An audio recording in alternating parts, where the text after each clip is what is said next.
Good afternoon, and welcome to maybe your longest slideshow of the semester. Get your popcorn out, get yourself a drink, put your feet up, and settle in for a little while. We're going to look at Cubism. Cubism was an art movement centered in Paris that started around 1907. So, right about the time that Fauvism is breaking up, Cubism is gearing up. There was a big four to the Cubists. We have Pablo Picasso, one of whose paintings is pictured at the right here, George Braque, Juan Gris, and Fernand Léger. Two of them were Frenchmen, two of them were Spaniards. Key elements of Cubism. There are a number of factors that are associated with Cubism. Basically, the forms are fragmented into planes or geometric facets. In fact, the movement supposedly got its name from a comment that Matisse made when he saw one of their exhibits. He said, "Oh, see the little cubes." Now, what the Cubists did is they fragmented the forms and then they rearranged those planes to come up with a new pictorial reality. It doesn't look real, doesn't look like anything realistic whatsoever, but it's basically like taking a jigsaw puzzle and rearranging all the pieces, not putting them together to match the picture, but all the elements of the picture are there. That's a key point. Forms may be viewed simultaneously from multiple vantage points in Cubism. In other words, the model in a Cubist painting might sit in exactly the same pose time after time, but the painter or sculptor would move around and incorporate lots of different views into one single image. And the work of George Braque is pictured here. Now, another thing that's a key element of Cubism, the figure and the background are of equal importance. It's really difficult to tell where the foreground ends and the background begins in a Cubist painting. They sort of blend together and everything becomes very flat, and that's a key element of almost all 20th century art. Now, the Cubists deliberately restricted their color to a range of neutrals so that it wouldn't be just too much to try to take in. They're basically grays and browns throughout these paintings. Where did the Cubists get their ideas? One, they got their idea from Cezanne, whose painting you see pictured here, because remember what Cezanne looked for in depicting the landscape. He looked for geometric elements like the cylinder and the cone. A second major influence on the Cubists was African masks. Picasso and Braque both collected primitive African sculpture. There's great photographs showing them sit around their studio just surrounded by this stuff, and they liked the way faces were depicted in these sculptures, and so they used that in their paintings, particularly Picasso. There are three different methods of Cubism. We have what's called proto-Cubism, analytic Cubism, and synthetic Cubism. Now we'll examine these one at a time here. Proto-Cubism leads up to the movement. The prefix proto differs from the prefix pre in that pre just means before something. Proto means leading up to something. Now, a great example of proto-Cubism is Picasso's Demoiselles d'Avignon, a painting you have probably seen in your textbook, and also Braque's Cézannesque landscapes like we see here.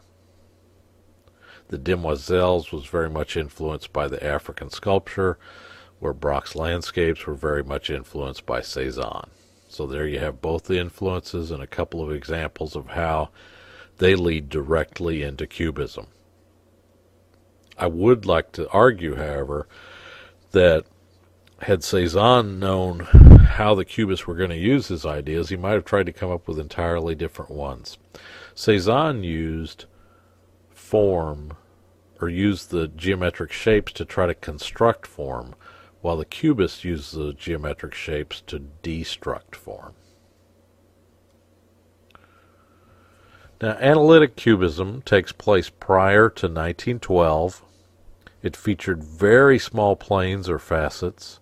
The color was very neutral, again, just warm and cool grays. It's very difficult to identify what's being depicted in their paintings.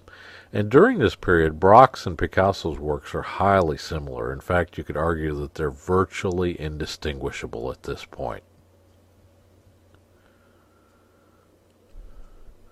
In synthetic cubism, this comes along after 1912. The artists feature larger planes and a greater range of color in their work. It's much easier to identify what's being depicted, and this movement was largely pioneered by Juan Gris. And this is one of Juan Gris's paintings that you see here. Now, Pablo Picasso is the probably figure that you best know from this movement. He was certainly the most outrageous character of the movement, an outsized personality, and I think that's why we really know him and identify with him. The ironic thing is that many of the innovations behind Cubism actually started with George Braque. But sometimes you're not the one that gets all the attention. So Picasso lived until 1973. He was Spanish, but did most of his work in Paris. And he said this of Cubism: it's not a reality you can take in your hand. It's more like a perfume. The scent is everywhere, but you don't quite know where it comes from. That's a great description of Cubism. Picasso was known for being cryptic in his comments, but here he gets pretty straight to the heart of the matter. And this is an early self-portrait by Picasso. You can even tell here in his face that there's some of the same elongation and distortion that we saw in the African mask. This is Picasso's painting called Science and Charity from 1897. This is well before Cubism. Picasso's father was a painter, and Picasso's father was so incensed that his child, of 16 at this point, could outdo him after a lifetime spent painting, that he gave up painting and just gave Picasso his brushes and his materials. Now, if you've perfected this to this degree by the time you're 16, and you're going to live almost another 80 years, are you just going to keep doing the same thing over and over again, or are you going to look for new ways of expressing yourself? Think about it this way. As a child, Picasso saw with the eyes of an adult, and as an adult, he sought to recapture the eyes of a child. This is The Old Guitarist from 1903, an example of Picasso's blue period. He was very depressed because a friend of his, Casamegas, had committed suicide, and this sort of crept into all of his paintings. If you look closely at this particular painting that's in the Art Institute of Chicago, and look just above the bend in the old man's neck, you can see an eye.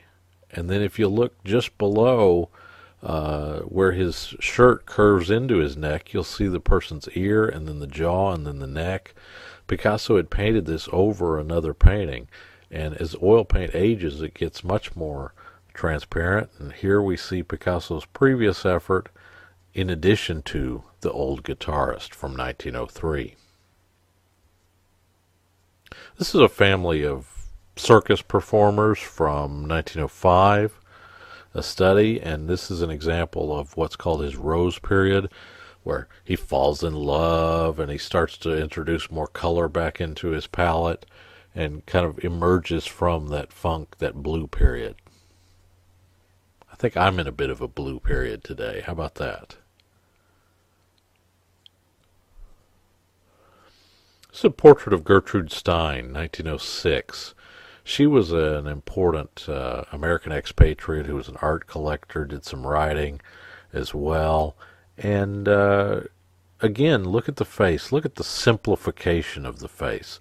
Look at the elongation of the face. You see Picasso starting to come to grips with the notion of Cubism, with the notion of incorporating the African sculpture into his paintings. Large parts of this painting are done in a very conventional manner, but the simplification and distortion of the face, it's almost like she's represented as a mask as opposed to a living human being. And here is Gertrude Stein seated beside her painting. I just found that, thought it was an interesting image, thought you'd like to compare the original to the original, I guess, in this case.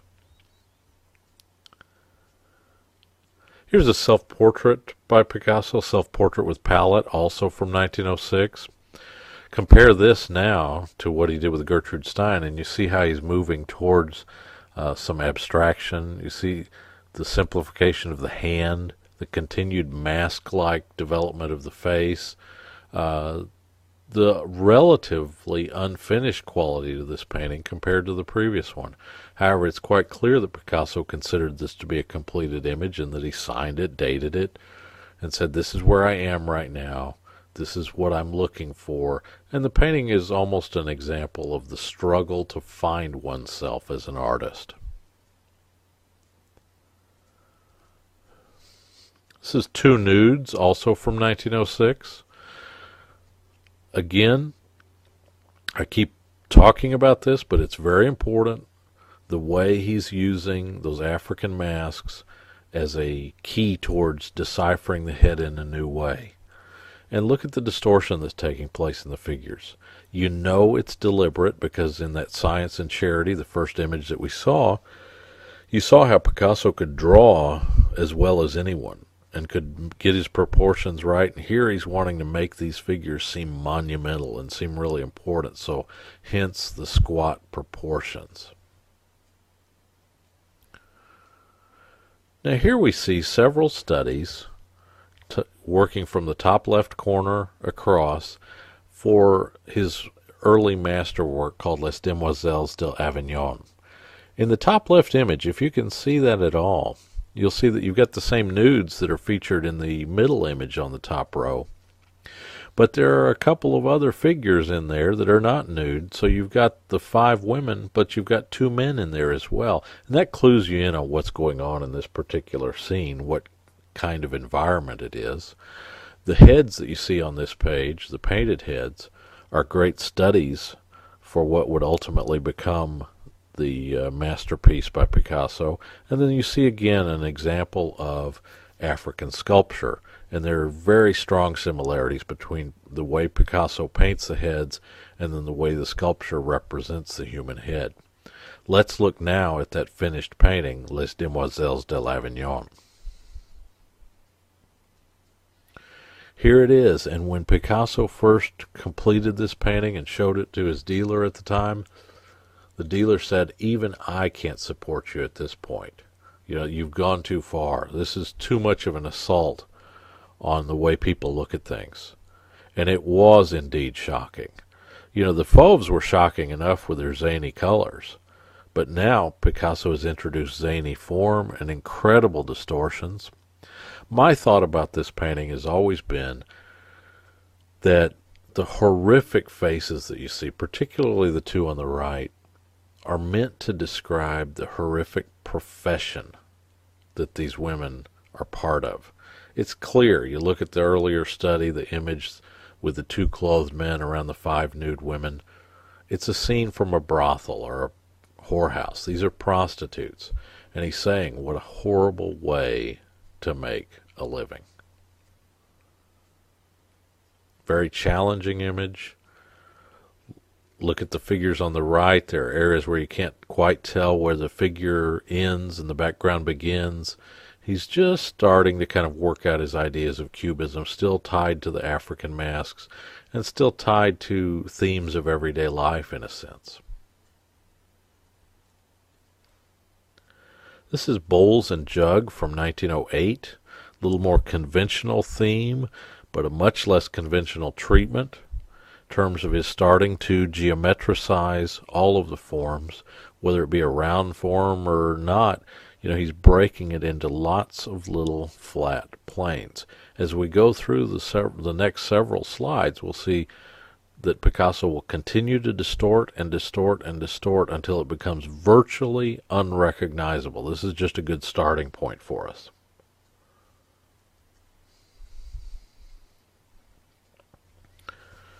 Here are 3 images of, what is the woman's name?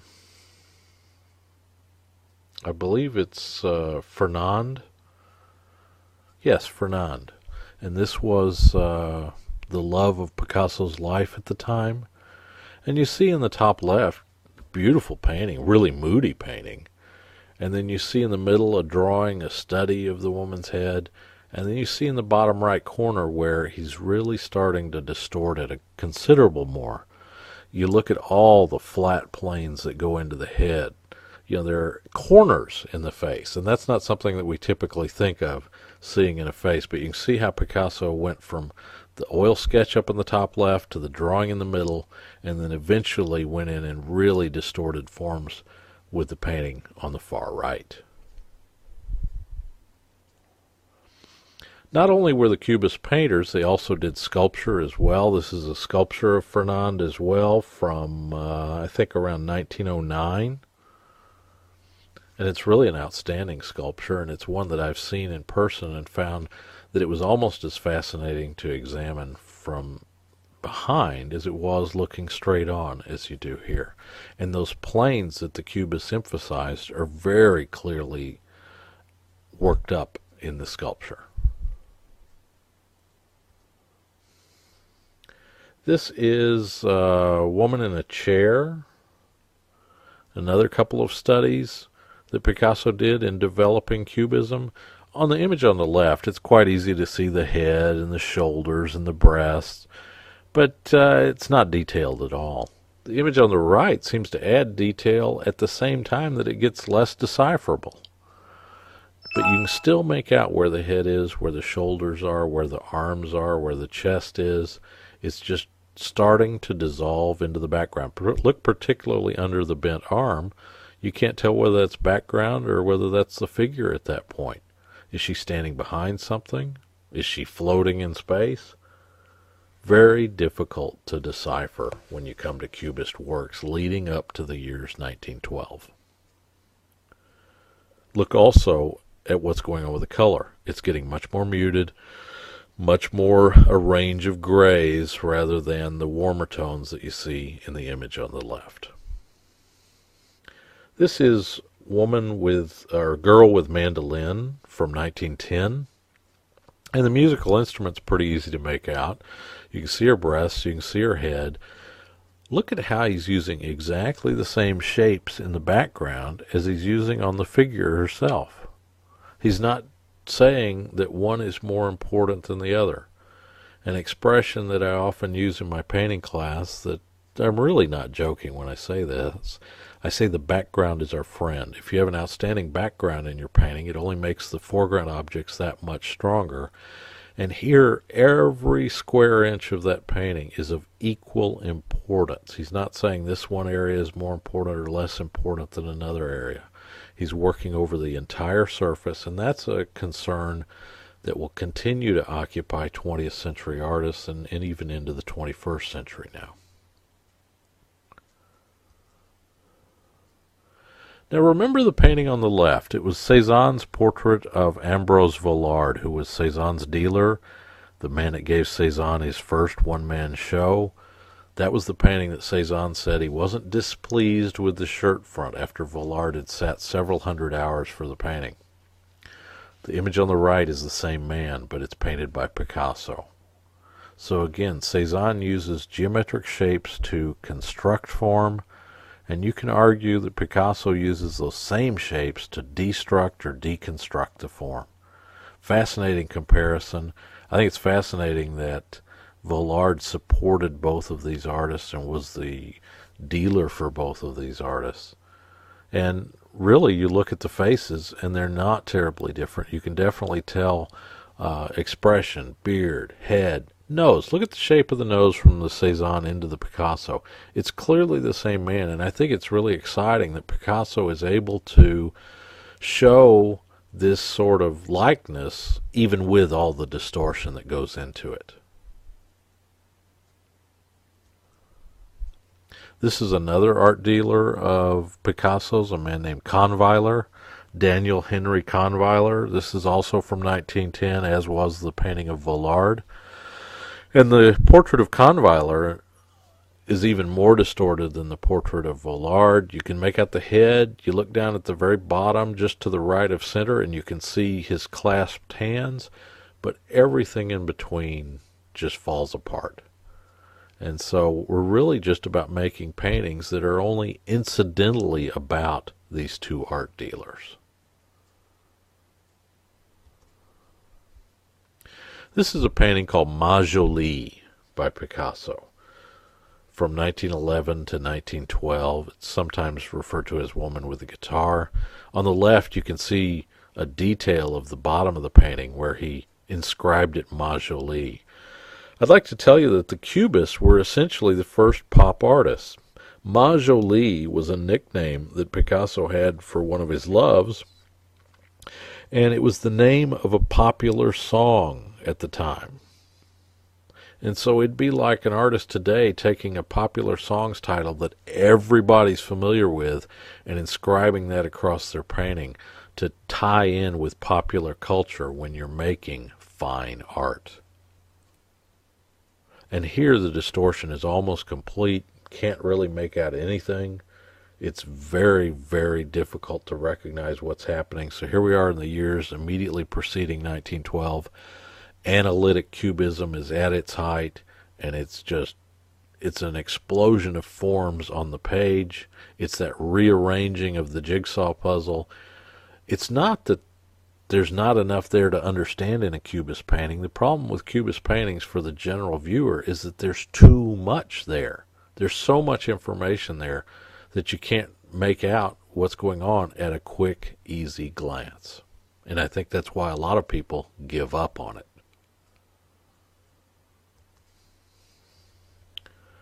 This is The Accordionist from 1911.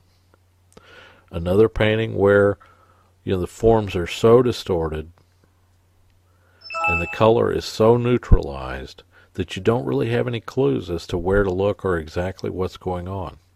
The important thing to recognize here, however, is that for all the distortion that Picasso and Braque introduced into their paintings, they never let go of nature. They never stopped looking to nature for their inspiration and their ideas. It is always a representation of something in the natural world. It is not the artist just looking within and expressing themselves through forms and colors like you would find in non-objective painting. They never take that last step into non-objective art.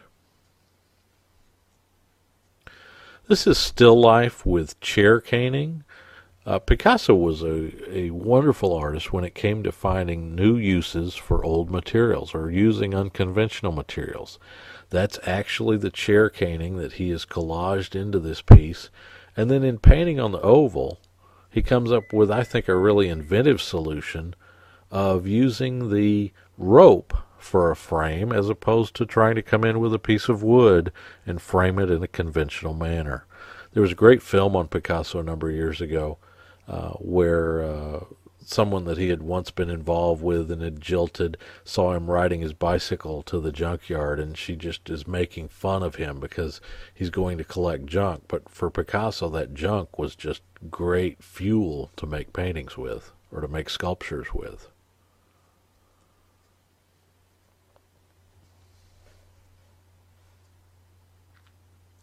On the right is an image called Card Player.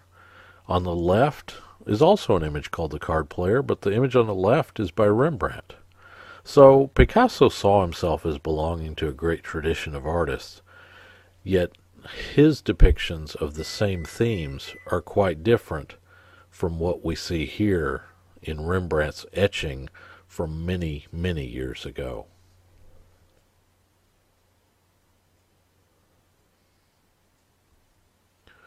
And this is Three Musicians from 1921, also by Picasso, and now we're into the synthetic cubist phase, where the forms are simpler, the planes are larger, the color is brighter, and now you can identify what's being painted here. You can make out the forms. In fact, the musician on the right with the great funky beard, he almost looks like he could be out of ZZ Top. You gotta love it.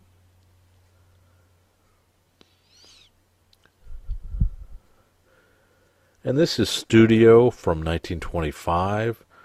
also by Picasso. Some of the forms in this painting are done in a pretty conventional manner. You know, you get the solid form of that bust there, but then the space itself becomes very confused, and it's very difficult to read what's going on in here. But you can still pick out individual pieces like the carpenter square or the parts of the arm that apparently come from the sculpture. Looks like a book is open as well. You know, you've got frames, you've got a view out a window, you've got stairs up to a doorway. All of these things are part and parcel of the artist's studio. And so he's putting these tools all together and saying, this is what I make paintings from. This is what I make sculptures from.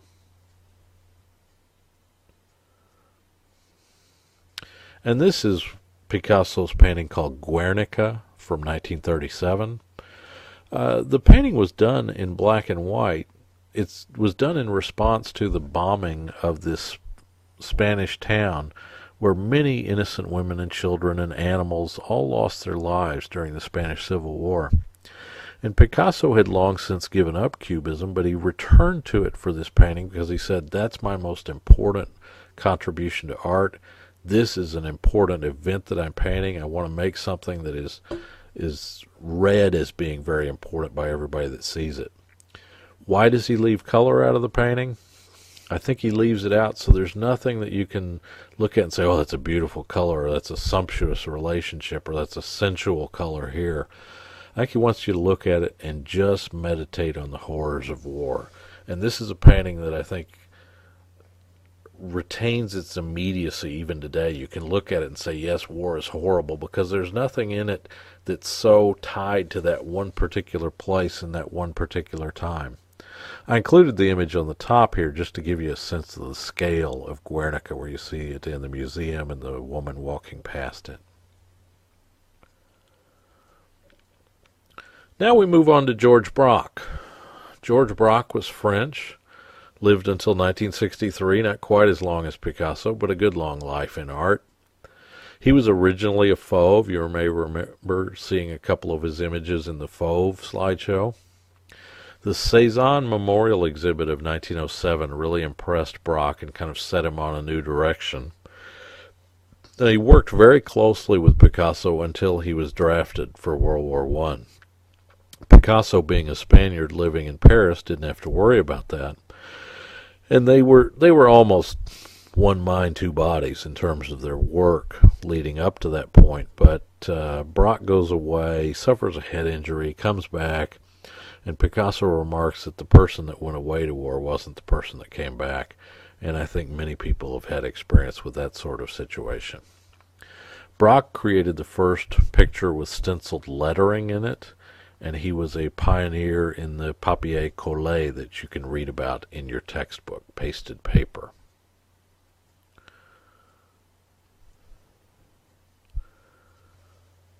On the left is a Braque painting called Large Nude from 1908. On the right is the Viaduct at L'Estaque, also from 1908. So you see on the left a certain affinity for what Picasso was doing with those monumental nudes. On the right, sort of a cruder Cézanne, but definitely using those broken colors and choppy brushstrokes that Cézanne used in his constructivist period to build form. Ultimately, Braque, like Picasso, will not build but rather tear down form with his Cubist approach. This is Houses at L'Estaque from 1908. And if you compare this to the previous image, you see that it's getting more distorted, it's more angular, it's more just about the shapes. It's incidental that they're houses and trees at this point. And so with Picasso, we kind of looked at his paintings of the figures as he moved through toward abstraction. And here with Braque, we see that same move, a parallel move, but one that takes place with the landscape as opposed to the figures.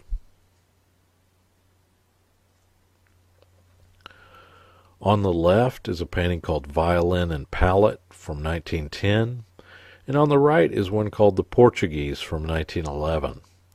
And the Portuguese particularly, you see how Picasso and Braque's paintings were virtually indistinguishable at this point. The Portuguese is very much like the accordionist. There's a great story that many years later somebody had bought a painting thinking it was by Picasso and began to have his doubts about it and went and sued the person that sold it to him. And they were in court. Picasso was still alive. They brought Picasso in. He looked at the painting and they said, "Did you paint this?" And he said, again cryptically, "I might have." And what does he do to end the trial? He signs the painting. Not, "Yeah, I did. You have a genuine Picasso. I remember doing this one beautiful fall afternoon." No, he says, "I might have," leaving doubt in everyone's minds. That was just typical of him. On the left, the violin and palette, you can still make out the forms quite clearly, but by the time we get to the Portuguese on the right, about all that you can make out with this figure is the form of the guitar. Look about 2/3 of the way down and you'll see the sound hole and the strings coming out of it. Everything else is starting to kind of blow apart. I think some of the minor paintings that Braque and Picasso made in this period, if you put them in a pile, they might have trouble sorting them out 50 years later.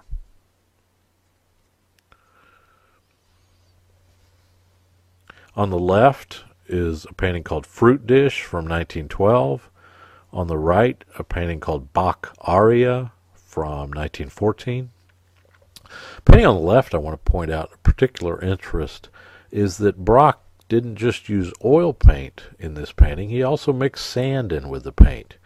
And there's a painting in the St. Louis Art Museum by Braque where he's used this sand as well, and I urge you to take a look at it and see the great textures that result from his, including different materials as opposed to just the mere paint in it. And then look at the way he's painting to suggest wood grain. That was something that Braque was trained in doing and kind of brought to Picasso as well. So remember also that we're seeing letters in these paintings for some of the first times ever. And this is, again, like the original pop art.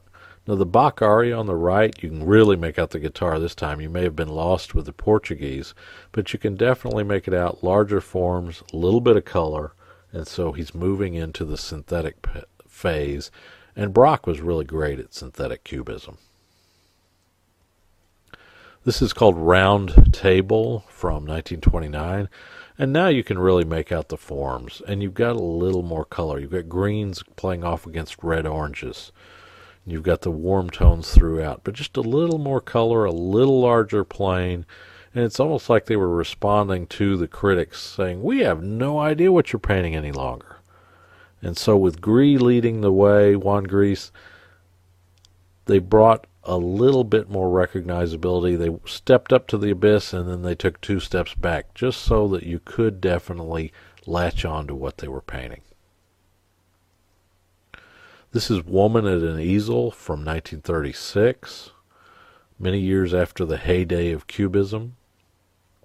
Braque was really great at pattern, and I love the wallpaper that you see behind the woman and you see over on the right below the easel and above the canvas that's propped up against the easel there. Beautiful pattern throughout Braque, and that's something that Juan Gris is really a master of. We'll see here shortly. And this is Woman with Mandolin from 1937. You might be asking yourself, why so many musical instruments? Well, remember, these artists are commenting on popular culture in their paintings. The original pop artists were the Cubists. So a popular song, a popular musical instrument, lean it against the wall, make it the focus of the painting, and bring these two art forms together in one image. Juan Gris, another Spaniard, lives only till 1927. He, like Picasso, was active in Paris, and he was the chief originator of the synthetic style. Juan Gris is known for making the statement, "I try to make concrete that which is abstract."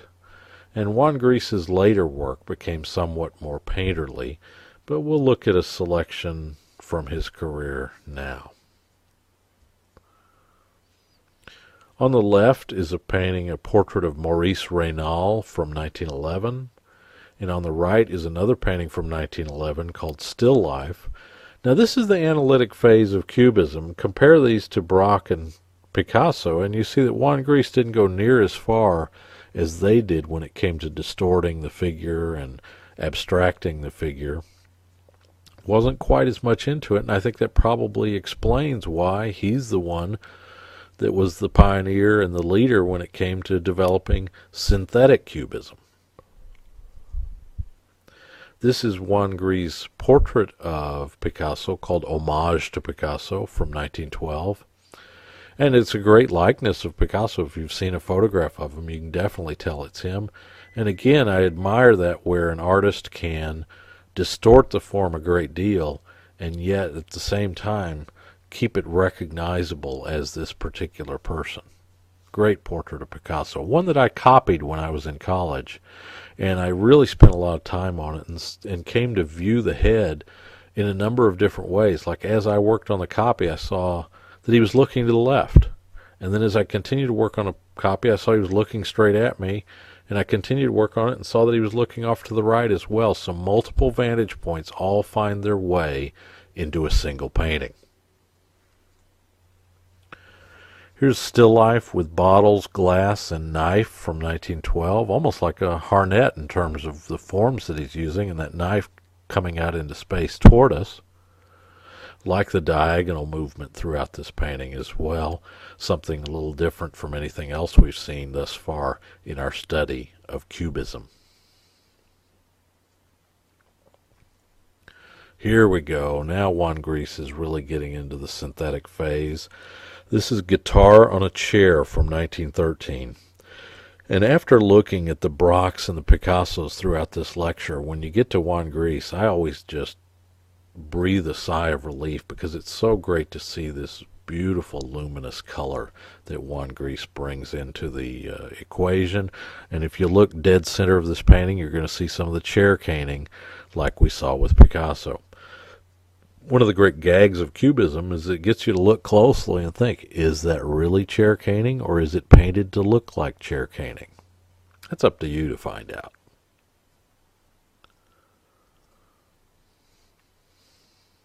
Here's Guitar on a Table from 1915. I said earlier that Juan Gris loved pattern, and look at the great pattern on the floor. Look at the suggestion of wood grain on the table. Look at the dot-like pattern, and then look at the great sheet music and the great blue that he puts in the guitar, and then just coming in with those beautiful curvilinear lines to suggest the form of the guitar. Juan Gris is an absolute master of design. And this is one of my favorite Juan Gris paintings. It's called Still Life Before an Open Window, Place Ravignan from 1915 also. You know, you look out across the way and it looks like the shutters are half open. I always have kind of wicked flashbacks to high school thinking those look like lockers that have been left open. The one thing that I want you to really look at and study in this particular painting is the newspaper, Le Journal, that's laid on the table there. And look at how Juan Gris changes the font, if you will, as he goes across that form and italicizes it and elongates it and boldfaces it and makes all those great changes as he goes along. It's really a very inventive approach to including a word in the painting without making it dominant, because our eyes seek those things out and respond to them very quickly.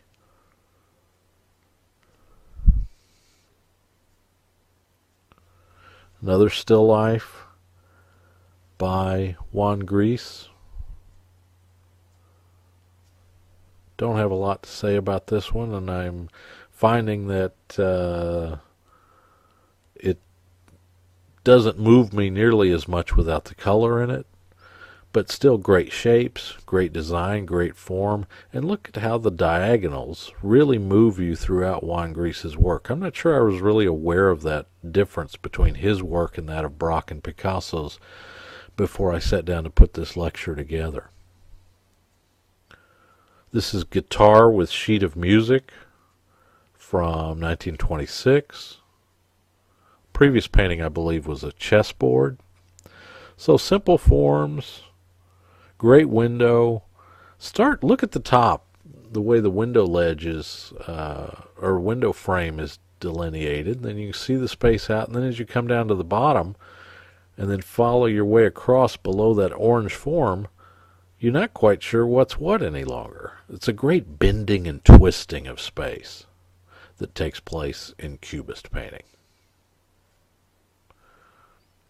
And here's a landscape by Juan Gris from 1913 called Ceret, C-E-R-E-T.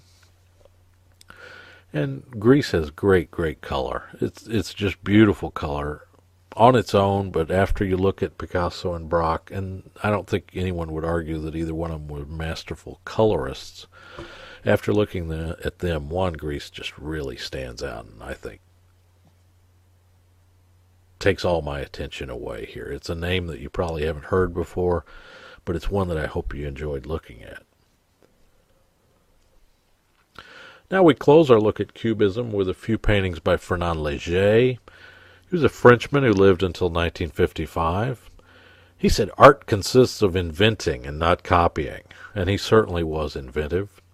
He was humorously called a tubist as opposed to a cubist because of his predilection for cylindrical forms in his paintings. He taught at Yale University and in California during World War II, and he wanted to create an art that was accessible to all, and that was a goal of many of the abstract artists early in the 20th century. This is Nudes in the Forest from 1910. You see a lot of those tube-like shapes, and if you look closely you can see some hands and arms and shoulders. Particularly the hands stand out in those kind of reddish figures there, but it's very difficult to read what's going on in this painting. But there's a sense of solidity to the forms that I think distinguishes Léger's work from any of the other Cubists. Now this is called City from 1919, and this is a little more typical of what you see from Fernand Léger. Very graphic image, very dramatic contrast, cylindrical forms, solid forms throughout.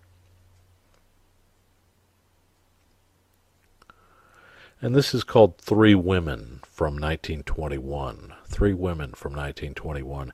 And these are sort of the typical look for a woman as painted by Fernand Léger. I'm not a huge fan of his work. Maybe you like it, maybe you don't. I think he's, truly a fourth wheel with the Cubists, not quite as strong as what we see from Picasso and Braque, and certainly Juan Gris, but an inventive, unusual artist that needs to be looked at in this movement. And I believe that concludes our look at the Cubist artists of the early 20th century.